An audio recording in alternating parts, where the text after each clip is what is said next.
Today we're going to be talking about the SDS program. What is the SDS program? How is it different from the non-SDS category?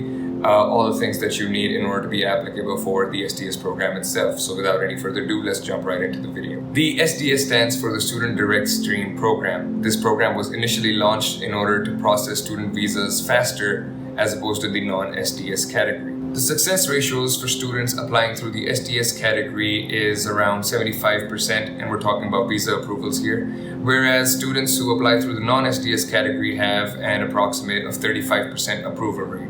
Now let's talk about the things you need to do in order to apply through the SDS category. To start off, you need the IELTS examination. Now, in order to be applicable for the SDS category, you must have a minimum of 6 band in each module when it comes to the IELTS academic. If you have troubles regarding the IELTS academic, I've made videos on that already and I'll link them up here somewhere. And you can check out my playlist on the IELTS and see how you can ace it. The next thing you need is a letter of acceptance from a DLI institution. A DLI is a designated learning institute specified by Canada. If you want to verify your university's DLI code, I've put the link in my description. You can visit that and search your university and see if it's a DLI or not. So now you have your acceptance and you have your IELTS score. The next thing that you're going to need is a receipt of paying 1 whole year of tuition for that specific university.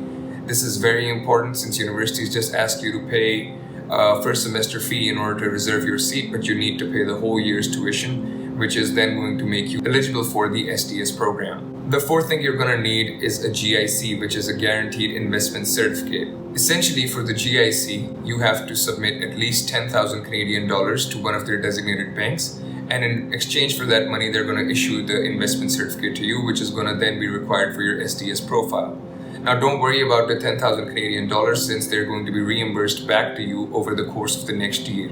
It's kind of like a reverse committee where you pay the sum initially and then they're going to reimburse you $600 a time for the next 12 months. If you have any confusion regarding the GIC certificate, that's probably going to be my next video where I'm going to walk you through how the entire process takes place, especially for people in Pakistan since it's a huge trouble getting the money from here to the Canadian banks. For people applying from South Asia, a police certificate is something that you're going to need in order for your SDS profile. Here's a note that the police clearance certificate can be issued from the place which is on your NIC. Per se, if you are a resident of Lahore, then you cannot get your police clearance certificate from Karachi.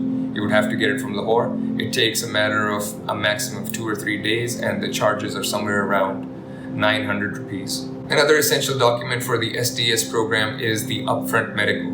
The upfront medical is basically a requirement by Canada in which they ask you to schedule an appointment from their designated medical institution.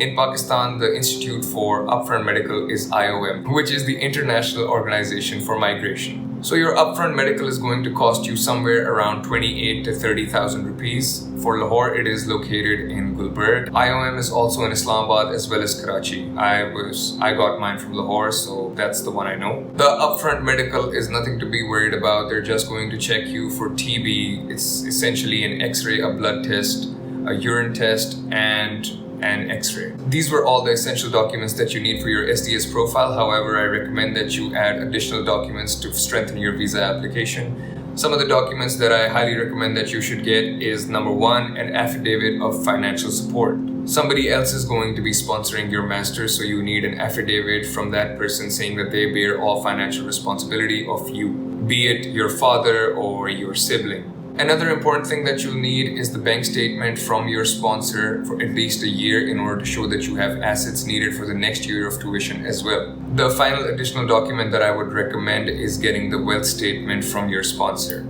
A wealth statement is basically issued by the FBR or whatever tax body you have, which is essentially an evaluation of your assets. The wealth statement is supposed to depict your financial strength, which is going to allow you to complete your master's degree. And the wealth statement also establishes that you have reason to come back to your country, which is eventually going to be a part of your statement of purpose.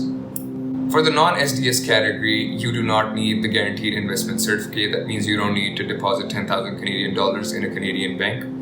You will, however, need to provide sufficient proof of finance in order to apply for your visa, since that's only going to strengthen your application, whichever stream you're going to choose. The second thing for non-SDS applicants is that they do not need a minimum IELTS score in order to apply. If you have a band 5 in one module, then that's not going to be an issue. However, Canada has made it very clear that they do not want applicants which have anything under 6 bands. So if you do have anything under a 6, I would recommend checking out my videos and making sure that you get a 7 or above. I would highly recommend that you go through the SDS stream, since the processing time for SDS categories are somewhere between 15 to 25 working days. Whereas for the non-SDS applicant, it goes from anywhere between 2 months to even a year. And since you're applying for university, you don't really have that much time to wait for your visas. So that pretty much covers everything you need to know about the SDS category. If you have any more questions, let me know in the comment section below. I'll be sure to get back to you. Until next time, thanks.